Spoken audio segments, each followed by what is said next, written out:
right now, and you just saw that the recording is in progress. So I am Gail Iwamasa. I am the current chair of Division 18 VA section. Love to welcome you all this afternoon. Thank you for spending time with us. I think you will have a fabulous webinar, and so it's a great choice that you decided to spend some time with us. As I mentioned before the recording started, this webinar is a collaboration between VA section and the SMI section. And so today, as you can see, our topic is Recovery is for Everyone, VA Evidence-Based Practices for Psychosis.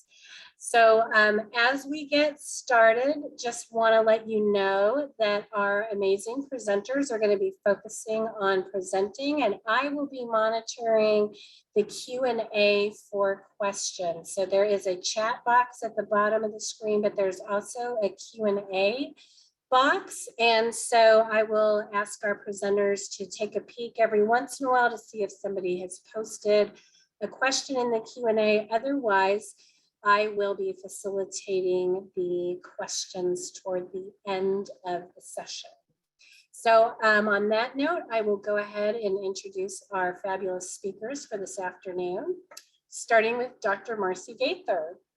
She is a staff psychologist, clinical supervisor, and psychosis team leader at the VA Pittsburgh healthcare system, where she also serves as a local point of contact for the new Early Psychosis Intervention Coordination, or EPIC program.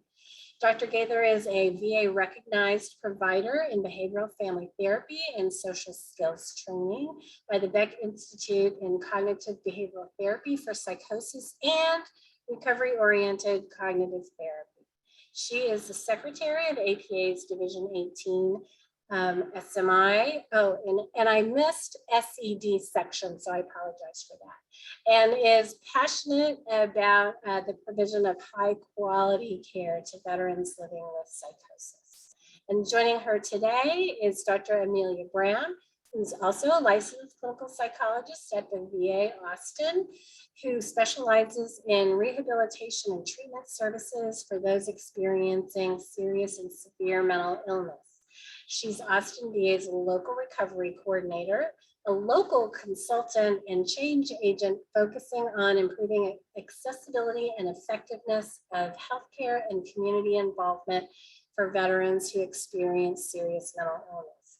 She also developed Austin VA's Psychosocial Rehabilitation and Recovery Center and is currently chair of APA Division 18's SMI SED section. So without further ado, I am going to turn it over to these fabulous presenters to take it away. All right. Thanks so much, Gail, for that lovely introduction. We are thrilled to be here today and to have people interested in this important subject matter. So please also just bear with me. I'm not a super tech wizard, but I will do my best with the with the slides.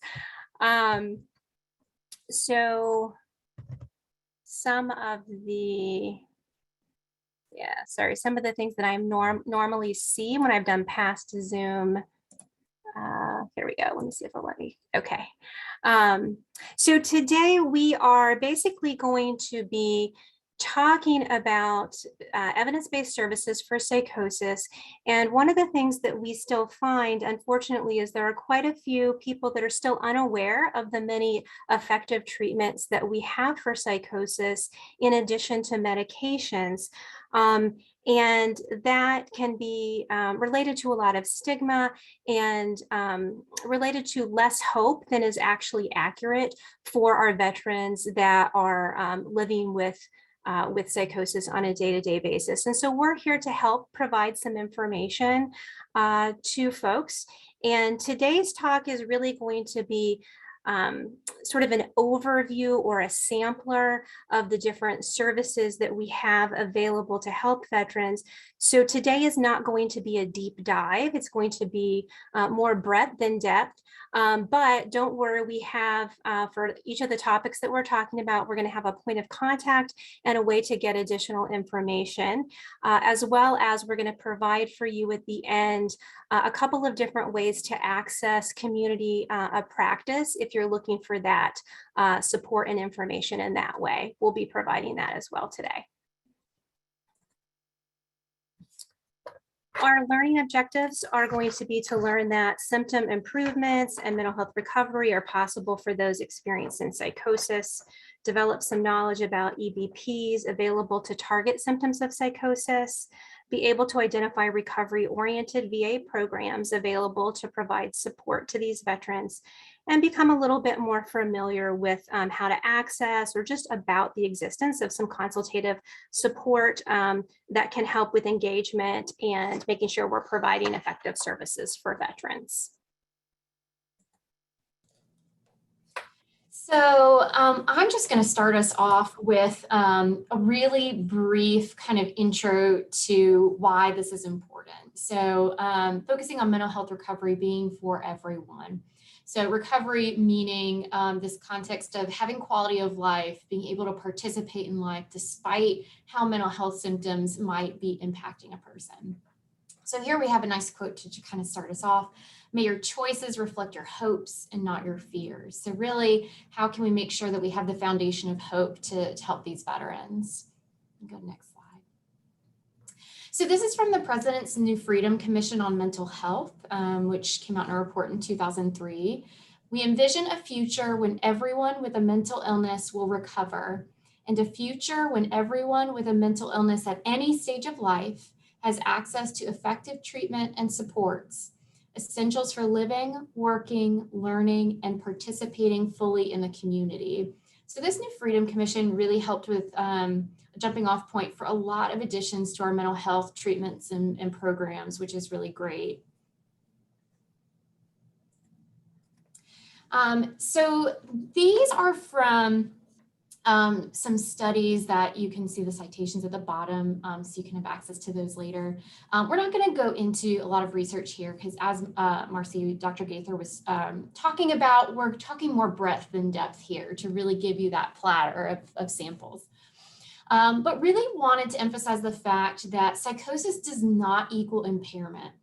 Unfortunately, there are a lot of stories out there of someone experiencing just a very negative sentiment of what their future holds when they get one of these diagnoses related to psychosis. And so really want to emphasize, not only does it not equal impairment, but there are active things that we can do to support someone that can change how much a person can function.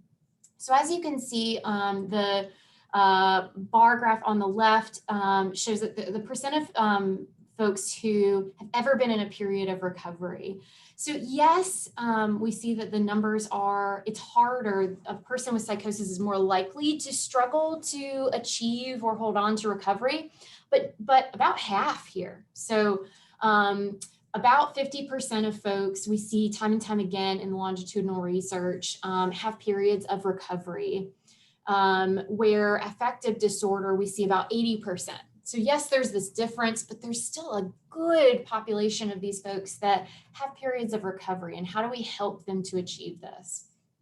On the other side here, we see Maine versus Vermont. So there are a number of longitudinal studies that look at Vermont because they had a lot of psychosocial services similar to what we're going to talk about for a number of decades.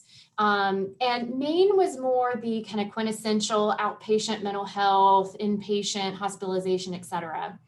And so what this shows is that there are significant portions of years with statistically significant differences in the percentage of folks that had a serious mental illness who were able to live independently, work part-time or full-time, et cetera. So we're seeing here that for between 1960 and 1975, the percent of these folks in Maine that were living in the hospital was 50%.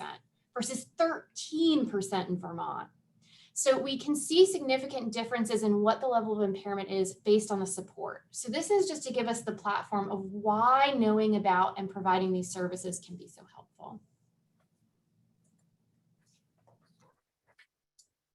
Okay, and I'm going to talk a little bit about some of these evidence-based treatments that, as Emilia was talking about, if we can build in some of these treatments and supports, particularly early on, although it would hold true across course of illness, we can really have meaningful impact on the trajectory of the course of someone's illness and recovery, and try to give them, all of the great things that we do have to offer to support them. So I'm going to talk about a few of those services near and dear to my heart. First, I'm going to talk about cognitive behavioral therapy for psychosis, or CBTP. This is a fave for me. This is really great stuff. It's a really exciting time in the States for CBT actually right now. You can see there on the slide that SAMHSA just recently, just this year, came out with a paper recognizing, which is the first time in the United States that something like this had been done by a major body, recognizing that CBTP is currently the most well-researched psychotherapeutic intervention for individuals experiencing psychosis, with results comparable to many antipsychotic medications. And therefore, they're recommending it as adjunctive to pharmacotherapy for individuals willing. So if people are willing to take medicines, let's offer the adjunct therapy. You also can offer some therapy if for folks are declining medications as well.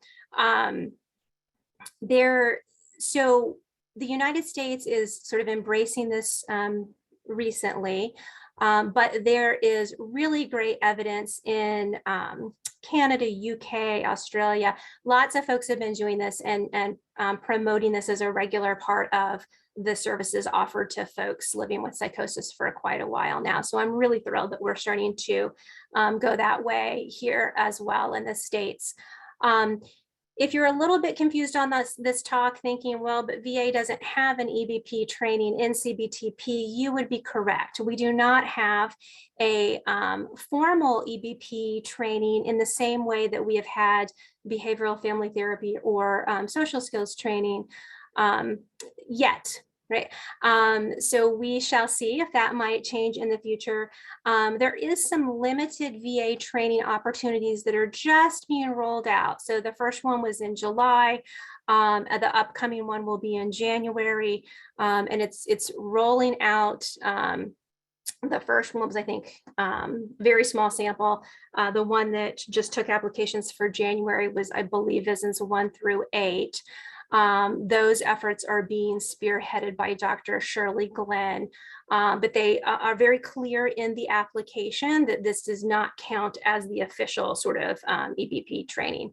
But we are making there are some really passionate, loud folks that are making some grassroots efforts to get this out there more. Emilia knows this is like a big deal for me. I'm a big fan. So that's a little bit about CBTP. That tends to focus, depends on who you talk to. You can do various versions. Sort of deluxe package would be formulation driven CBTP. And then you can also find more modular packages like CBTP for voices or for paranoia, etc. If you are hoping to learn more about that, I would direct you to a really great and also newish organization started in the last few years.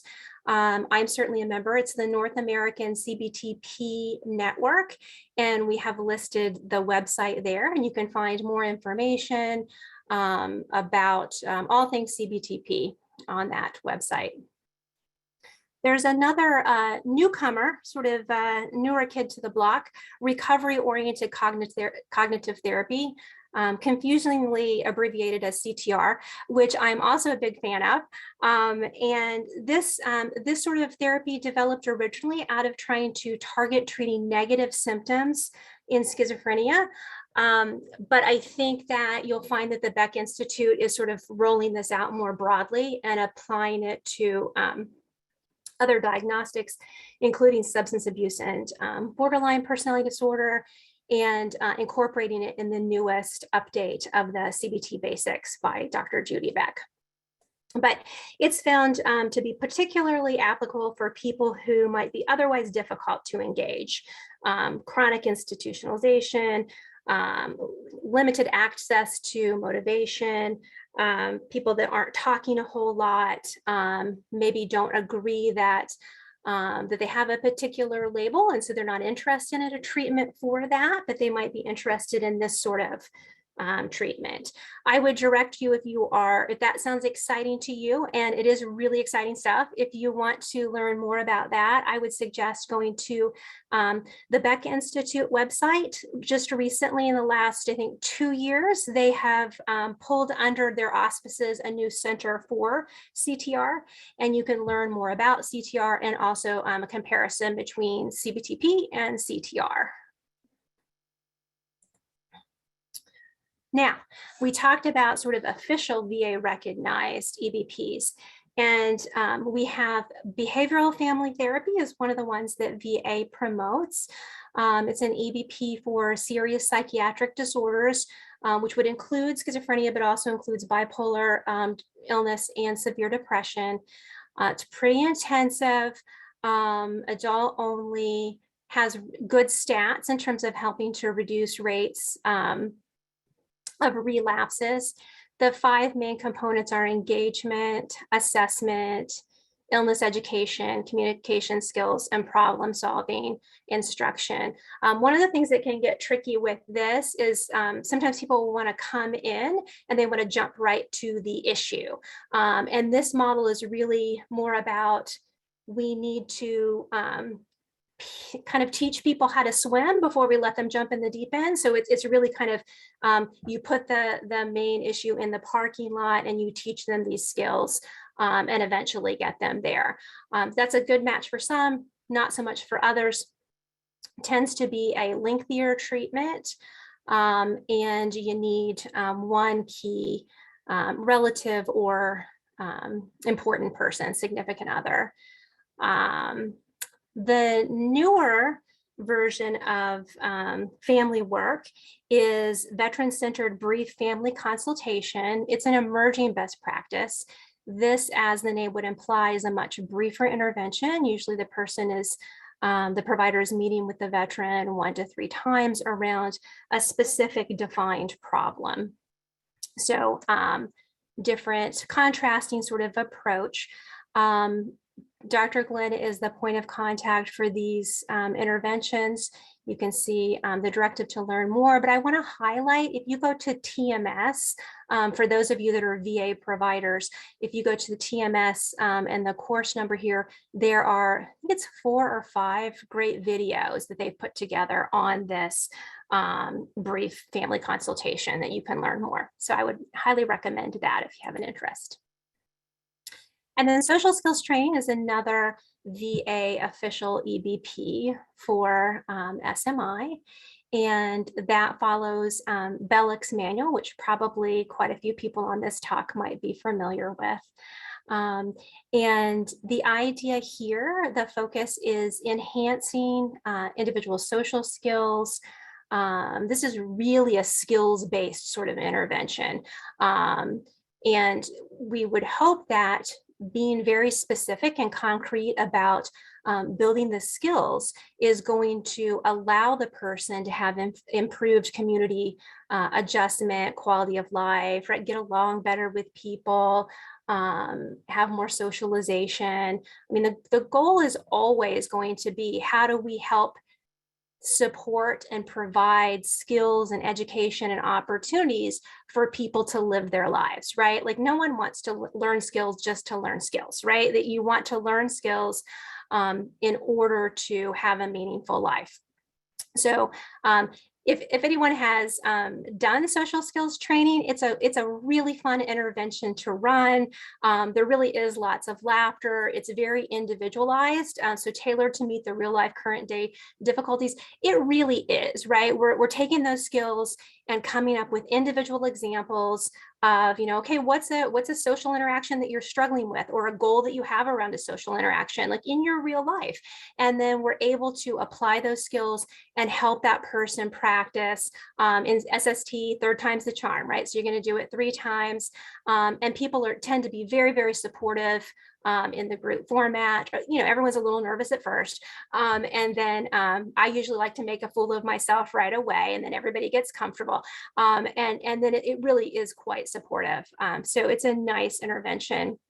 Usually what we'll do first is meet with each of the people that are going to come into the group for an individual session, and we help them establish sort of what the category of goal is. So, I don't know, increase interpersonal functioning, or have better engagement in the community, or we'll have a sort of category of goal. We'll talk about short-term, long-term personal goals, and what are some of the steps that can help them to get there, one of which is going to be coming to the group and practicing these new skills. It's a very structured group format, and it incorporates, sorry about that, incorporates modeling, role plays, and other behavioral learning activities. And we have here on the slide for you both a link to, if you're, for sure, if you're internal, for the MyRec and Vision 5, and then Dr. Gilbert is a point of contact for SST. And then we also just wanted to remind folks that you can use other things, right? It doesn't have to be just a VA EBP for our folks. So use your clinical judgment in terms of things that also might be helpful, and don't be don't be completely afraid, I think, to use some of these things. There are lots of adaptations for some of the more well-known interventions. So for example, we've got ACT up here, right? Acceptance and commitment therapy. There are manuals on adaptations for ACT for psychosis out there.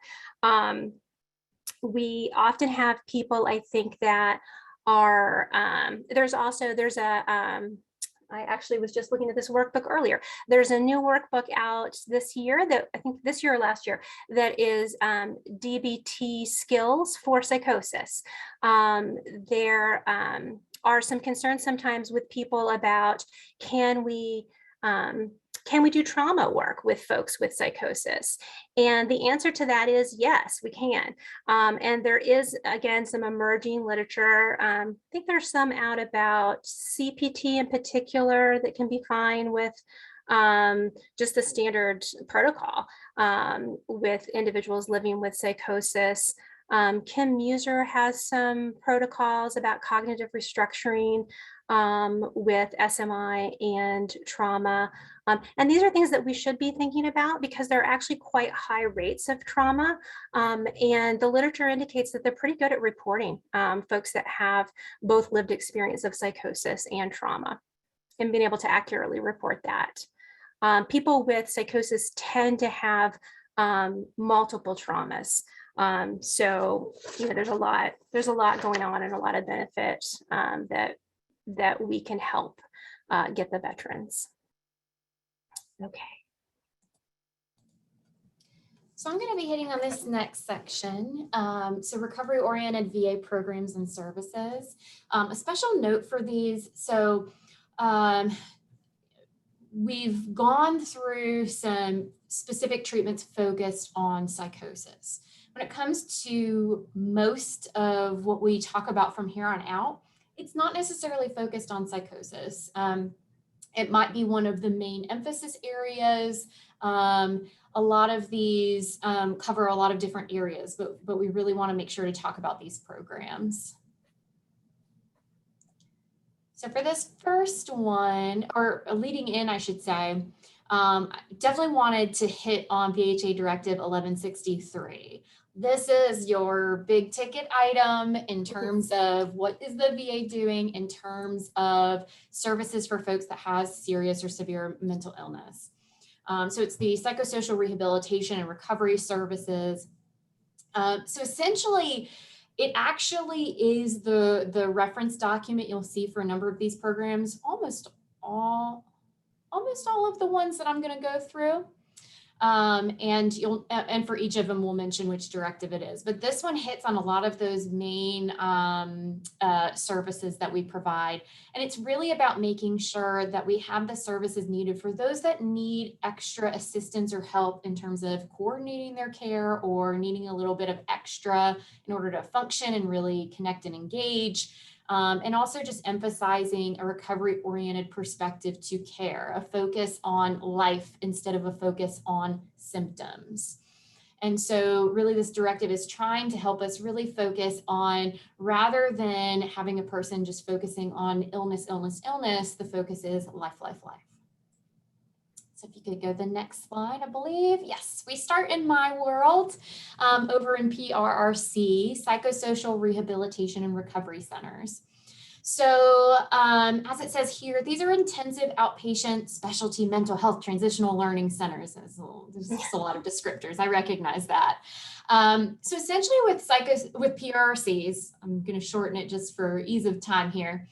Essentially, we're talking about an area that's really focused on helping folks whose mental health, for one reason or another, it's resulting in severe functional impairment from day to day. And so our emphasis is, how do we help people function better? And in particular, how do we help people engage in their communities?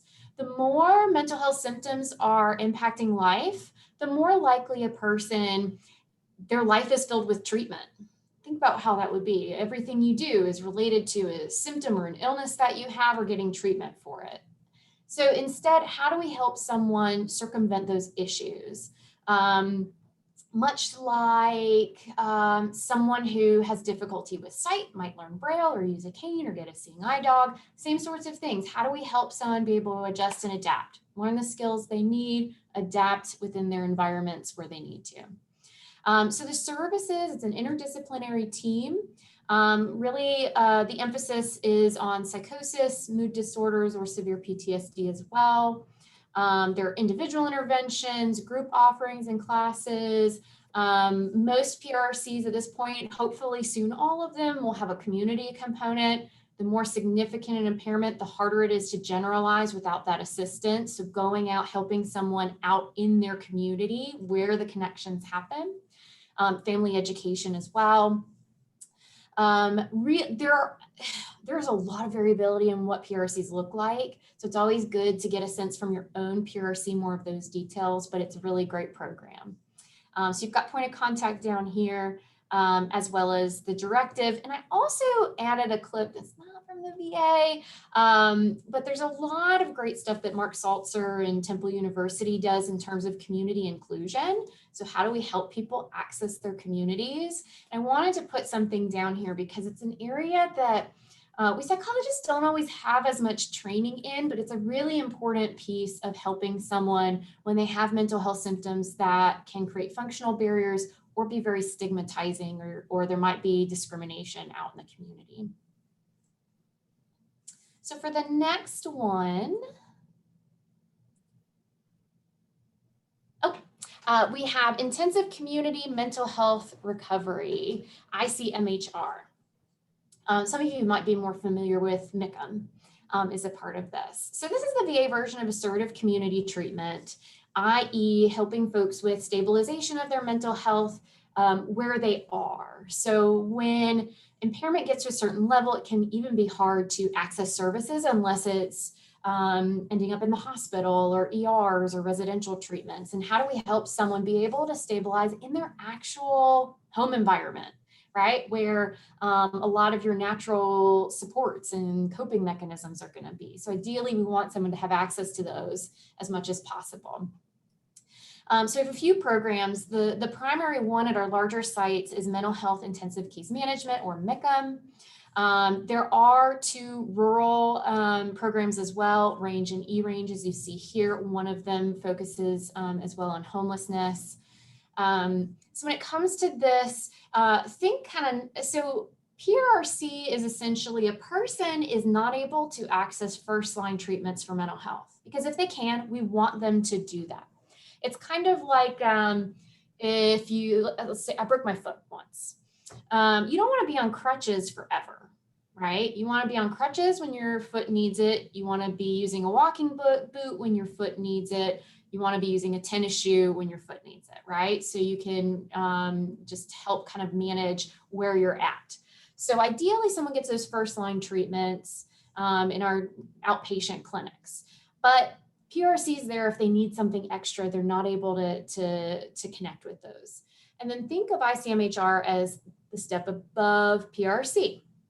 Person might do some PRC while they're doing ICMHR, but really ICMHR is a person needs help stabilizing. A lot of times these are folks who end up going to the hospital quite a bit, really struggle to connect, say getting to appointments at the VA, and you're just seeing this cycle of intense symptoms, and they're needing someone that can go into the home, into the community with them and help them coordinate and manage things. So typically a few contacts a week, at least one face-to-face per week. Once again, it's focused on stabilization, and really focusing on getting a person to the point where they can manage these things more on their own, or they have the natural supports to do so. You'll notice here, so with ICMHR, the primary emphasis is bipolar and psychosis disorders. So once again, from the beginning, psychosis does not equal impairment. However, higher risk. There's higher probability of someone with a psychosis diagnosis having difficulty with obtaining mental health recovery. And so really wanting to make sure that these folks get those supports where they need it.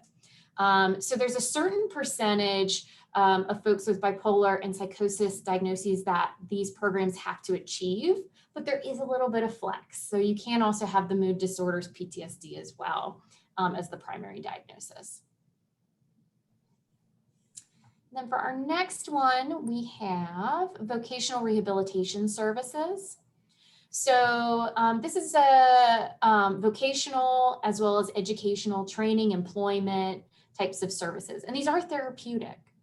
So I know, a long week, we're all thinking, oh man, work, it causes a lot of stress, granted, but think about the purpose, the stability, the routine, the interaction with other people, all these things that come naturally if you have a work environment.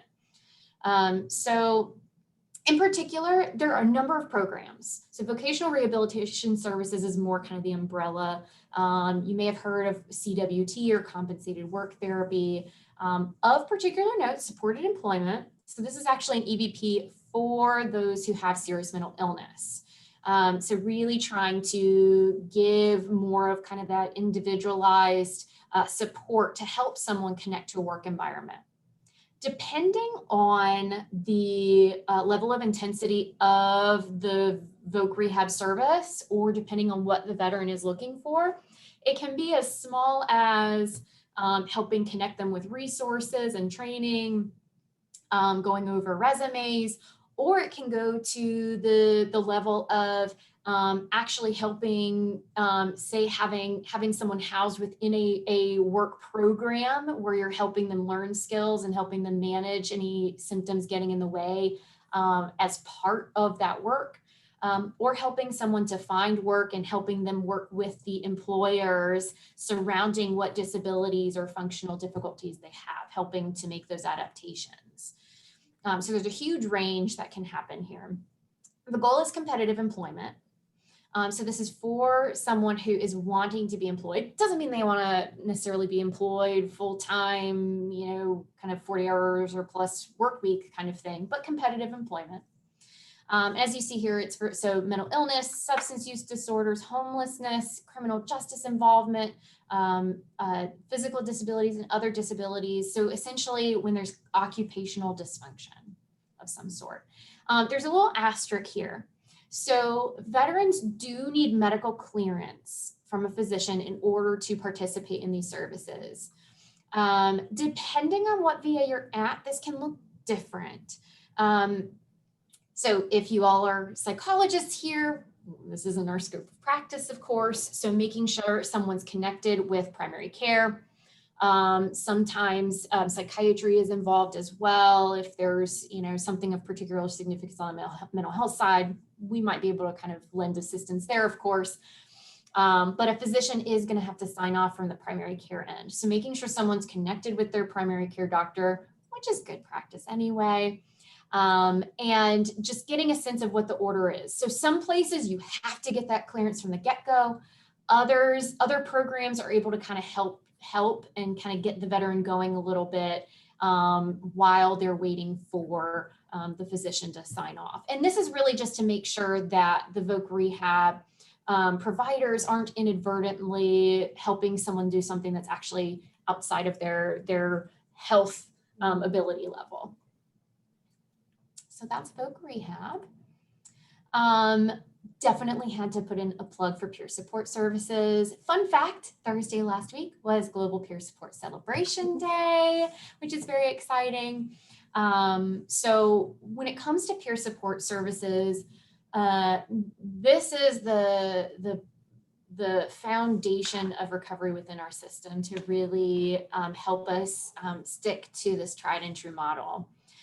It's a promising best practice. There's quite a bit of information and literature and research that's coming out more and more and more. So essentially within the VA, these are veterans, but peer support is not just specific to VA. So this is someone with their own mental health recovery. There's actually certification. There are a number of avenues to certification, but there is a certification training involved to be a peer specialist. And so it's essentially working from a peer-to-peer perspective. There's quite a bit of advocacy involved. So this is a nice list here. So it's about sharing a recovery story to help relate and connect and help someone build up their own ability to see potential for their recovery. Teaching recovery tools, helping with community liaisons, so connecting veterans in the VA with the community better, which can sometimes be quite an issue, right? So sometimes folks are very comfortable coming to the VA, and we can struggle to help them also feel comfortable connecting to the community, and peers can be great with this. Empowerment. Challenging mental illness. Stigma is a huge piece as well. These are folks that are living and breathing and speaking their story of mental health and mental illness. And they're doing it with everyone. So it's helping to help us remember those graphs from earlier, right? Recovery is possible. How do we help someone move forward? Peer support services must be available for all veterans for whom this service is clinically indicated, especially for those with serious mental illness. Just because of the level of impact and, quite frankly, stigma and discrimination involved when it comes to severe mental illness, peer support tends to be even further emphasized in these areas. It can be harder to see the hope. It can be harder to see the light at the end of the tunnel. And just, think in our own lives, when we're truly struggling, it can feel so good to connect with someone who's been there, who's been able to see it through to the other side. Let's see here. So yes, when embedded in programs, it can be general mental health clinics, it can be PRCs and ISCMHR. When I built PRC here, in fact, I said, it's not a PRC until we have peer support, plain simple period. We're not gonna be able to achieve what we wanna achieve without it. Voc Rehab, housing services, SATP, so substance use, PTSD clinic, residential programs. Peers can go any and everywhere. And in fact, they're trying to roll out peers even outside of mental health, which is really great. Primary care has been a big place where, of course, there can also be the crossover with PCMHI. Also, whole health is another area. So there are a number of areas that aren't directly connected to mental health that we're looking at growth of peer support within the VA to really try and promote, once again, this peer-to-peer, hey, I've been there, I can help you through, which can be even more important when it comes to being a veteran. Hey, there's certain things, I'm a civilian, certain things I am not going to understand because I'm not a veteran. So also making sure that there's always that veteran to veteran connection. Patricia Sweeney is the point of contact for peer support. And so for the next piece here, I wanted to end this piece with additional programs to consider. As you see, it's not an exhaustive list. So I wanted to make sure we're keeping in mind the fact that sometimes when a person's struggling, we want to directly hit on what the underlying issue is related to the symptoms. But you know what? There's other stuff that could be going on as well. It's the more significant the mental health symptoms, the more it might reverberate into other things. Here are some things to consider to hopefully just help you brainstorm as you go. So housing services, of course, Unfortunately, there's quite a bit of crossover between psychosis symptoms and other serious mental illness and homelessness. So housing services is a great place to go. If you have any local residential programs for SMI, those are always great ones to be considering. Veterans Justice Organization for veterans that have some sort of court proceedings or legal issues that are occurring for them. The caregiver program, so if someone has symptoms to a high enough extent, there might be reason for someone in their natural support network to participate in the caregiver program. Keep in mind, the better we can help everyone involved, right? Seeing someone not just as an individual, but as a unit in their world. So how do we support the people around them as well? Care coordination and integrated case management, so essentially social work, and there are some varying levels of how much social work within primary care can assist. So there's a directive you can look at for that. And then I wanted to also hit on cognitive training or cognitive rehabilitation. I have a link here for the MyRec. So essentially looking at how mental health symptoms and psychosis, bipolar disorder as well, are known to fairly regularly potentially have a cognitive impact. So someone having more difficulty with things like learning, attention, memory, etc. Cognitive training and rehabilitation, there are programs on computers that can be used. It can be hard to come by this training, to be honest, or to come across this service. However, perhaps someone in your PRRC does a cognitive skills class, or perhaps you have a neuropsychologist that does testing or can provide recommendations, or has the cognitive class themselves. Speech and language pathology can sometimes be helpful, occupational therapy. These are avenues to potentially get at some of this cognitive piece that can impact functioning, because sometimes it can be helpful to layer on a little bit of skill set here, like social skills training, but instead of the communication focus, it's the cognitive focus and what's happening in terms of learning and memory. So next slide. All right, I think Marci, you're taking it from here. Yep. Well, for a slide, we'll go back and forth a bit till the end here, folks.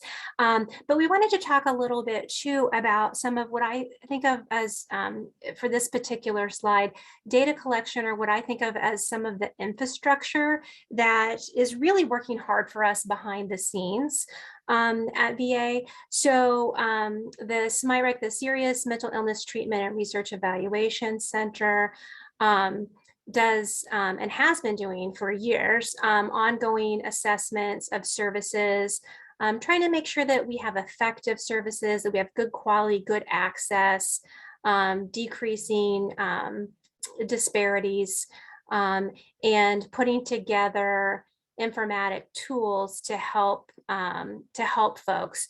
So for example, and I'm going to talk about this in I think 2 slides, I am the EPIC point of contact here, and so I benefit from some of this infrastructure to help try to get that program going. So there's the National Psychosis Registry, which you can see there. It does a registry of all veterans diagnosed with psychosis, which they're defining as schizophrenia, schizoaffective disorder, bipolar disorder, and other non-organic psychoses, who have received inpatient or outpatient services from 88 to present. So they have a lot of data for us. And they usually, when they pull their data, they look at a year at a time. And then for the EPIC program, the folks over there, including Nick and Stephanie, have put together an algorithm, and we can basically use that and some magic and manipulate the database in order to pull the EPIC panel for each facility and use that to help get outreach to the veterans that need it.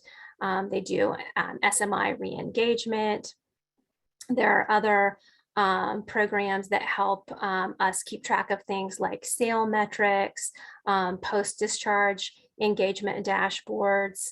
There are also some newer dashboards that are not on this slide, but I just happen to know in terms of in my clinical hat that are continuing to be put together, like there's a vaccination dashboard.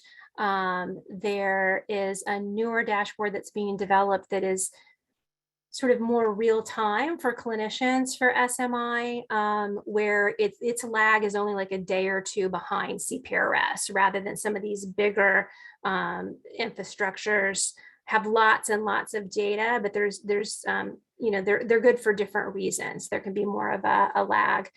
So it seems like that there's really a lot of infrastructure, and it's constantly being added to try to help support our efforts here at VA too. And I don't think that everybody's aware so much. I know I didn't used to be of some of these benefits that we have as well. Yeah, and there's some point of contacts and some ways to access more information if you're interested in that sort of thing. All right. Perfect. And before I go into this, actually a real quick plug that reminded me of the reason that vaccination efforts is coming up. So unfortunately, people that have psychosis symptoms are at, unfortunately, like many health factors, are at increased risk of negative outcomes for COVID. And the CDC has finally updated their list to actually include that as one of the risk factors. So that's just something to be aware of real quick. I've been sharing that wherever I can. So here's the perfect spot. So getting back on topic, LRCs, local recovery coordinators. Hello, I'm your friendly neighborhood LRC here. So this is a role that I have that I'm really enjoying these days. So local recovery coordinators were rolled out nationally to the major local VA sites. So essentially what we're meant to do is be local consultants and change agents to really highlight and help support where someone with serious mental illness, severe mental illness might fall off the map. So it could have to do with outreach efforts, could have to do with access, could have to do with making sure that the right services are there or that services are available. How do we overcome the barriers that might make it more difficult for these veterans to effectively get any kind of treatment within their system, as well as how do we make sure that these folks have the same level of access to community services and community activities. So there's a lot of providing of consultation, education, and training to veterans, veteran support networks, providers at the VA, but also community members as well. So here it kind of hits on this a little bit more specifically. So consultation, liaison, advocacy, training, education, a lot of times, you know, being on leadership teams and task forces. One of the things mentioned on here as well, peer support. So being a main advocate for peer support as well is a big part of LRC. So for example, I was helping put together acknowledgements for our local peers for Global Peer Support Celebration Day. So LRCs kind of can move around the system in a nice way where service lines or crosses between programs can sometimes make it more difficult. This role is meant to be able to be a lot more malleable.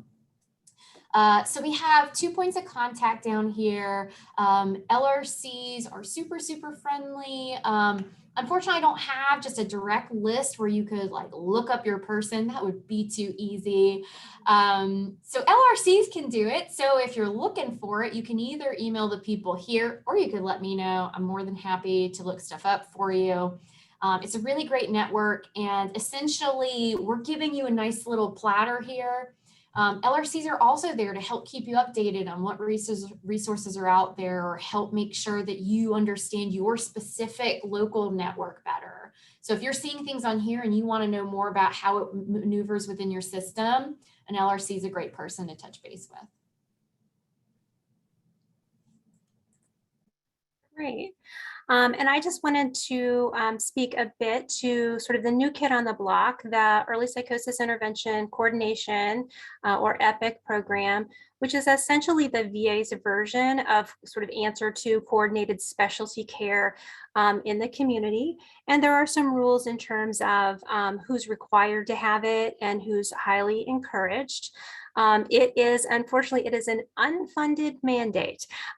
So what we are doing with an EPIC directive is we are using people that are already providing services as part of their regular duties to veterans with psychosis, and they are the folks that are going to form the clinical team and deliver the direct services.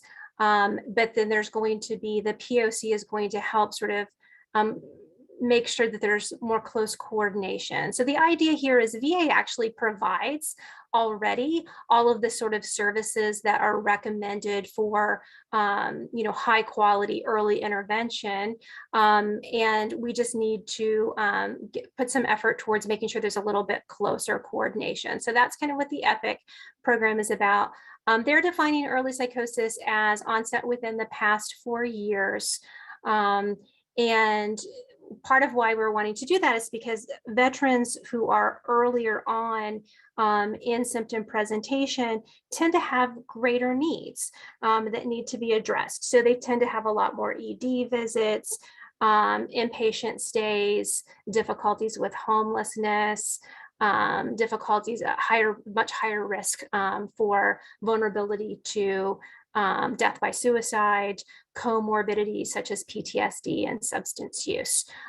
So we have a lot of needs particular to this population and a lot of opportunity to help.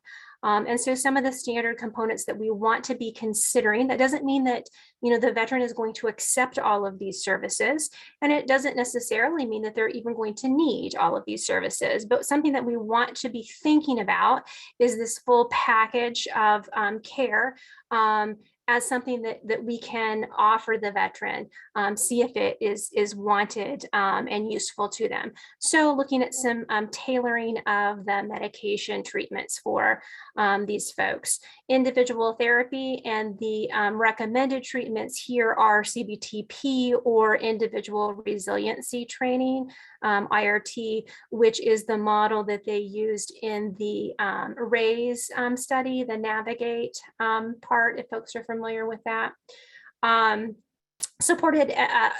Family education and support, supported employment, education, case management, making sure we've got good hook in with primary care.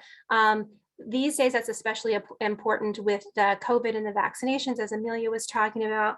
But in general, even before that, we all know that our folks tend to have poor connection with primary care, and they tend to have shorter lifespans.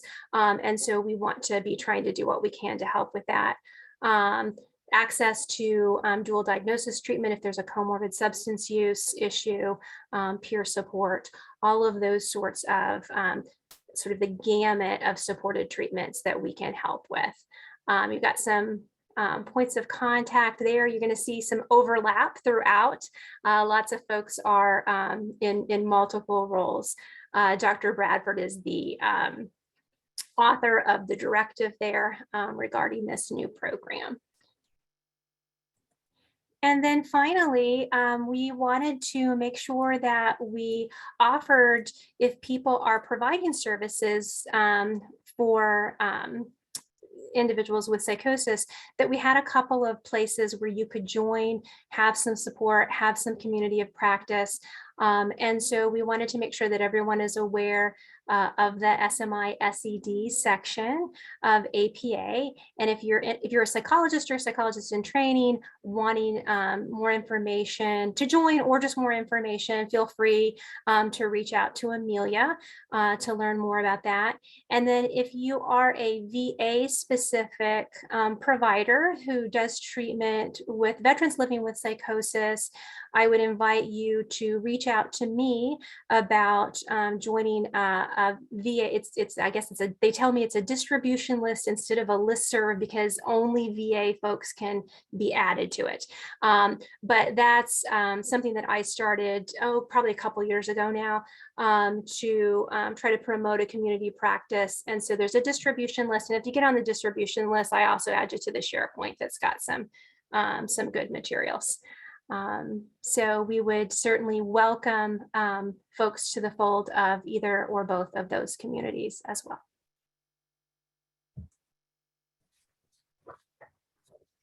Wow, super fabulous presentations. I know, Emilia, you have looked at the chat a little bit. You both are getting some kudos in the chat for your awesome work and representing the LRC community so well. So thank you all. So many resources that you all included in this presentation. So that is really amazing. A PDF of the slides will be available with this recording. Give us about 2 or 3 days. It depends on how long it takes for us to update the webinar website, but you will have access to all the links, all the information on that site in about 2 or 3 days. We've got a couple minutes left, Marci and Emilia, to see if anybody has a question. You can go ahead and open your mics or post it. There hasn't been anything in the Q&A box during your talk. So I'm scrolling back up.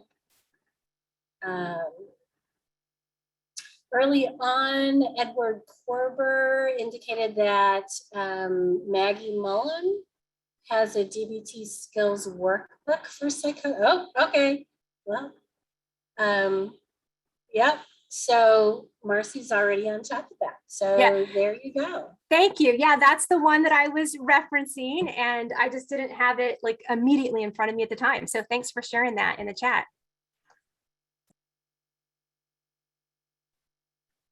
Super fantastic. Oh, okay. We do have a question in the Q&A. How can psychologists advocate for more VA trainings for psychosis at their medical center? Great question. Is the person in the chat a VA? Can you just unmic? Are you a VA psychologist?